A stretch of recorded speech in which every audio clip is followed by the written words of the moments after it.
Si Miss Maymay Entrata ay trending ngayon at pinag-uusapan ngayon sa lahat ng social media dahil nga sa nakapasok si Maymay sa isang runway fashion week mula sa Paris na kung saan ito po ay nagbibigay ng karangalan si Miss Maymay Entrata sa kanyang network na Kapamilya Network.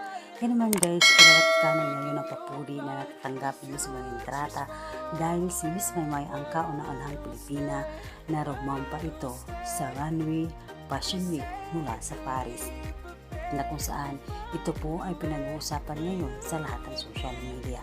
Napaka-proud talaga ang ginawa ngayon ni Maymay Entrata dahil nga sa kanyang karangalan na naibigay niya sa mundo ng showbiz. Dahil nga sa dami ngayong sikat na artista sa Pilipinas or sa Kapamilya Channel, isa si Maymay ang napili na rumampa sa runway ng Fashion Week mula sa Paris.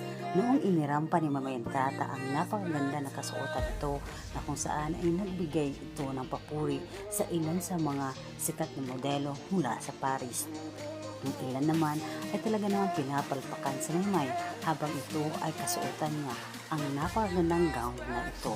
Ito po guys ay isang malaking karangalan po bilang isang Pilipino dahil nga si Maymay lang ang kaunahang Pilipina na napili na pumasok sa runway Fashion Week mula sa Paris. Si Maymay Entrata ay rumampa rin noon mula sa Arab Fashion Week. Ito naman ngayon at inirampa ni Maymay ang runway Arab Fashion Week noon at ngayon si Maymay ay pumasok na naman siya sa runway ng Fashion Week mula sa Paris. Kaya naman guys, ilan sa kanyang mga tagahanga ay talagang hindi napigilan magbigay ng komento tungkol dito ay napakasaya nila dahil ang isang simpleng Maymay ay isang napili na rumampa ito mula sa Fashion Week ng Paris. Yan na po guys sa aking updates at maraming salamat guys sa inyong lahat sa support ninyo sa ating Miss Maymay Entrata na nagmula siya sa Pinoy Big Brother at hindi natin nakalain na ngayon ay rumampa siya sa Fashion Week mula sa Paris.